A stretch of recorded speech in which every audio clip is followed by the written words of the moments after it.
4th down and 1 at the 2. It looks like Oklahoma State's going to go for it. And it's J.W. Walsh back in the game. On the road, you're aggressive. At home, you kick the field goal. You play for the win when you're away from Stillwater. Walsh takes the snap. He's going to do it himself. Into the end zone. For the 3rd straight week, Oklahoma State finds a way to survive.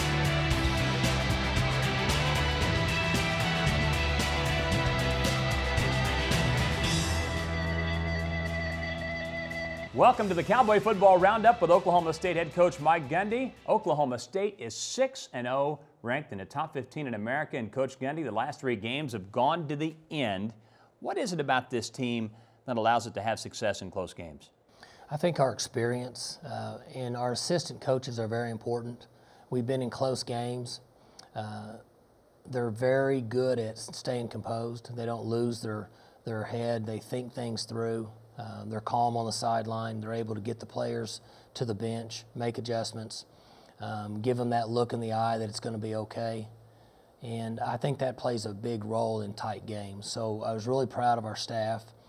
And they've done it at home and also on the road. And the environment in Morgantown was pretty impressive. They were full and they were loud. It was a night game.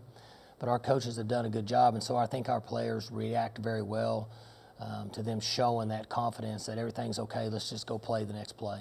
Stay with us. We take a look at the highlights of the Cowboys' win in Morgantown after this. Welcome back to the Cowboy Football Roundup. We head to Morgantown, West Virginia, homecoming at WVU as we look at the highlights. Milan Puskar Stadium, a sellout crowd on hand, and as you said earlier, a challenging environment in terms of college football. It is. It's ways to get over there. They striped the stadium. It looked good. You know, you have to give them credit for their game day marketing and what they're doing. And our players handled it very well. Here's an early pass here to James Washington on, I think, 2nd down of the game. Got a 1st down on the first series. And then we didn't amount to much. And then the defense got in the game and really started to take over early in the game. Well, obviously they shut West Virginia out. The only points they scored was on an offensive mistake. Right. Stuffed the running game and defended the pass well down the field. Mason doing a good job here, stepping up on a 3rd and 8, hitting Glidden across the middle of the field and converting there. And field position was a big deal here. Punter did a great job. Punter was in the right spot and downed them inside the 10 3 times, and our defense was able to swarm on them. There's a little play action flip out here to Seals. Picked up 11 yards, 12 yards. It was a good play there. Back at it in the throwing game, Mason did a nice job of dumping the ball off to Chris Carson. We need him to do more of that. Dropped his pads, ran through a guy, picked up about 15 yards. There's a naked play. Mason did a good job of pulling it down and picking up 5 yards running the football. Talked about the punter earlier. Zach was really good. He was the player of the game for us. Here he is down in the ball on the 7-yard line, 8-yard line, landed. Should have caught the ball. Should have caught the ball on the 4-yard line, but did a good job there. Mistake by their team. Fumble recovery for a touchdown. It's a heck of a way to start the game. Just a mistake on their part on the little play action with the back and the quarterback touching each other. Manuel Ogba did just about everything besides score a touchdown, and so he's got that added to his ledger now. And his numbers are just tremendous with all his sacks and his tackles for loss and the plays that he's made. He's a really good football player. I'd be surprised if there's anybody better than him in the country at what he does. Or maybe somebody as good, but better than him. I'd really like to see him. There's Aitman there on the outside pass again, making a nice play. There's Ogba again, right? Yes. On the strip. I mean, his numbers, caused fumbles, a touchdown, a sack, those are unbelievable numbers for a defensive player. Mason back at it, a throwing game, single coverage again. Aitman with a nice catch, getting the ball down to the 6-yard line, caught him blitzing. Good job by Mason, reading it, seeing it, and getting the ball thrown up there, letting Aitman make a play. But I think, let's see, this is where we brought Rennie in, or JW, ran a little option here, nice pitch. I don't like that. We talked to 84 about stretching the ball out. It's a nice play, though, to get to the 1, and a really good job by Rennie. This was our effort play of the game, running through the unblocked player and making the touchdown there, just having the desire to say, I'm going to score. It's good stuff. 14-0 right at there, this point. dropped his pads and the touchdown.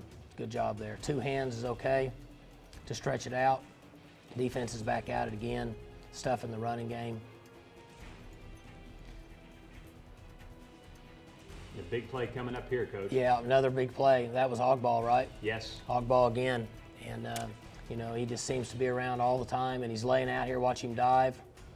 Got a hold of him at 45 and 38, caused the fumble. Got another recovery there to keep him from scoring.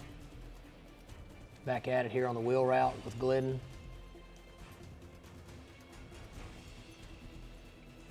We work our way into the latter part of the second quarter. Option route again to Hayes on, I think it was 3rd and 7. Good job getting rid of the ball versus blitz and pressure.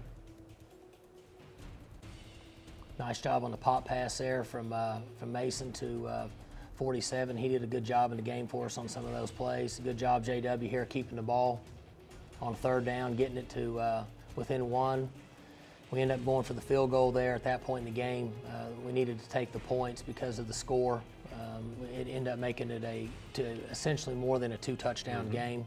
So you have to take the points right there and play the percentages.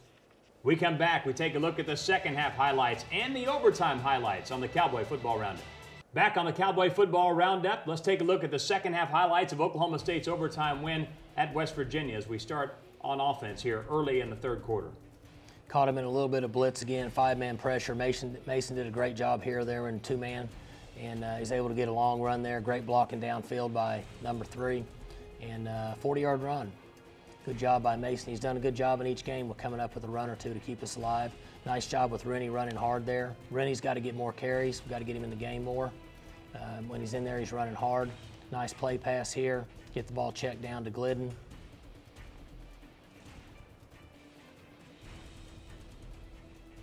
Here's JW in on a 3rd and goal, and we get a little play action pass again there. Nice job by Jarwin. Yes. I was thinking it's Shane Jarka there. Almost same number, 46 as opposed to 47. Well, and we call him Jaws, so I was wanting to say Jaws, but anyway, nice job with JW there. There's a lot of J's going on. Jarka, Jarwin, and JW. He caught him in a blitz again. And nice job by Mace getting the ball up 28, going and taking the ball and fighting for extra yards there and taking care of the football. We didn't get much out of it. Defense back out, another pressure. Great job by 92, making another sack. Really, I think we're number 1 in the country in sacks right now. Yes, that's correct. Tied with Penn State maybe. So getting the pressure and tackles for losses and all those different things. Quarterback draw, great effort again. Mote and Jimmy Bean laying out. And nice job there by Eric Davis is coming on, had a good year for us, and Jarrell Owens, another freshman there, making a play. Good job by Jimmy Bean again. You're getting the effort. There's Jordan Stearns, 95 plays for Jordan Stearns, all kickoff. So he had 106 plays, I think, in the game. Wow. And never said a word, just kept playing. Wow. Great job.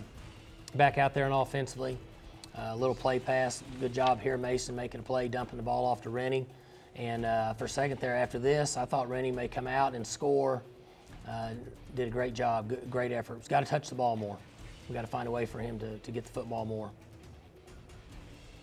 Didn't get anything out of it. They're back at it. Quarterback draw, Jimmy Bean again. Good football player. A lot of people watch 38. 92 is a pretty good football player. He had a big game. Had 1.5 sacks in the game, as a matter of fact. Good job there. Devontae. And looked like a running back here. he bragged about his high school running back days being from Detroit, and did a great job taking care of the football. We coach it. Our defensive coaches do a great job of telling our guys to really squeeze that ball, look at the good ball security he has, and we block above the waist, no cheap shots, so we don't get any cheap penalties. We coach it, and they really do a nice job of that. We had to settle for a field goal. That one upset me. We needed to score a touchdown there. At that point in the game, I think there was only like 6 minutes left. That's right. And if we score a touchdown there, we really stress their offense versus a good pass rush defense, but we didn't get that accomplished. Nice play there by Trey. Good job by Mason dumping the ball off here to get a first down. This was on the drive to kick a field goal to win it again. And then we sputtered out. Glidden actually had his hands on the ball and could have got the catch, but he didn't. Sometimes that happens. They tried to make a play and got another sack. Big Vince making a play. They came down and scored the touch. Good effort by their quarterback. I like their quarterback plays hard. You know, you got to give credit where credit's due. He's kind of a gym rat, and he plays hard. He had a lot of respect for the effort that he plays in the game. So we go to overtime. Might as well. We've done everything else this year. Might as well go to overtime. We wanted defense first. Didn't work out that way. Changed our formation, and this was a great start for us. We were really fortunate the run Rennie made right there. We had nobody blocked up front, and we had 2 unblocked guys on the edge, and Rennie dipped in, dipped out, made a play. We got into a reasonable down and distance situation, so we're able to put JW in. Now he can, he gives us the extra running back there. They had to defend him, and then he gets down to what would be, 4th and 1 again? Is this 4th and 1? Yeah, we're getting ready to see it. Yeah, this is the 4th and 1 play, and you know, at that point you don't really you can't kick field goals on the road. In overtime makes it too easy on them. And I know if we didn't get it, they could have kicked a field goal to win, but I just didn't think that we could work. It would work that way. And we have a lot of faith in JW. And you know, you can see he makes a guy miss here. Watch him. Dips in, dips out, plays blocked well. Got a nice seam. 57 kicks a guy out, made a play. And then they're in good shape here. Look where they're at. Yeah. I think they're at 2nd down here. They are. And this was a big play right here. We stuffed them. Great play. Coming inside, I think that was Chad, wasn't it? I believe it was. And so now we got him in a 3rd down, and we got another big play right there. Great job by Burton and a great job by Trey Flowers, so now they're in trouble. Is that a run blitz? Yeah, great call by Glenn. And Mike Tavish got to come to balance, son, just make the play. Because most of the time when that happens and they scramble, they usually can find somebody out there. But Devontae was beating down on him big time, made him get rid of the ball a little quicker, and the ball was just a little high, and you got Lampkin coming across there and found a way to win. So, you know, I don't know what to say. The players just keep working at it, and, you know, could be JW, could be Mason, could be 28, could be Ogbaugh, could be Grogan. So it's a lot of fun to be with the team. They were excited in the locker room. And Oklahoma State now 19-9 in their last 28 Big 12 road games. We come back. The offensive line and its role on the Cowboy squad. Allison Gappa tells that story after these messages. Welcome back to the Cowboy Football Roundup with Mike Gundy. I'm Allison Gappa, and every Thursday practice, dating all the way back until 2010, the offensive line performs elaborately choreographed touchdown dances. We caught up with some of the guys afterwards on what all goes into these performances. The O-line tradition that has always been done here is celebrations at the end of the drive. So we kind of just come up with them on the spot. When we're getting ready to take the field, we'll throw something together in the huddle. But that's been going on since I got here as a freshman, and something the older guys taught to us, and something that we've kind of carried on every Thursday. We try to come up with something new every Thursday. That's kind of like the thing, because the quarterbacks and the skill guys, they're all about it. That's the first Thursday of the year. Every year they always remind us it's celebrations for Thursday, just because they kind of have fun and they kind of judge it on who has the best celebrations out of everybody. Is it beneficial for you guys going out there in the heat of practice, kind of just being able to let loose a little bit on these touchdown celebrations? Yeah, because I mean, you go through and you're focusing through the whole drive, you're trying to get all these plays down, and you're working all weekend. It's just a little time to vent and have a little bit of fun while you're out there, so it's good for the psyche. The hunting, they had like all of them are like on a safari type hunt, it looks like, and then Mike is acting like a wild deer, and Brad Lumba, he shot him and then they go gut him, and then we answered back to that one with we sacrificed Brandon Pertow, and I was like an Aztec king and just gave him the thumbs down, and Kobe Hegwood cut his head off. We had a golf one out there. We had the whole team lined up, and I was a caddy, and I gave Kobe my helmet, and he putted it in. And then we came back with the People's Elbow, the wrestling one. So that was pretty fun. It's awesome just because it's just something we do. It's like our fraternity of brothers. We get to just go out there and carry it on like they did for, what, 5-6 years now. Who's the main choreographer? For the first group, it's Lundblade and Mike Wilson. But with the twos, it's kind of everybody. It's like a team effort. Me, Colby, J-Dub sometimes even helps us out. He gets in there a little bit, and Zach Veach, he also likes to make a few guest appearances. So, I mean, it's really a team effort, though. Keep it right here on the Cowboy Football Roundup with Mike Gundy. We'll be right back after this. Back on the Cowboy Football Roundup with Oklahoma State head coach Mike Gundy. So you don't play this weekend. What are your plans for the off week, and what things do you feel like you need to get done? We're going to give the players 72 hours, which we're in that process of it now after the game at West Virginia, and then we'll practice one day, and then we'll have a light practice on a morning, and then they'll get another 72 hours. We'll bring them back next Sunday and get started for Kansas. And our players need a break. They've been at it for 10 weeks, and we've had some close games, and so they're fatigued right now. So we're going to give them a chance to get their bodies back and refresh themselves mentally and get cranked up for the Kansas game next Sunday. The observations on Kansas?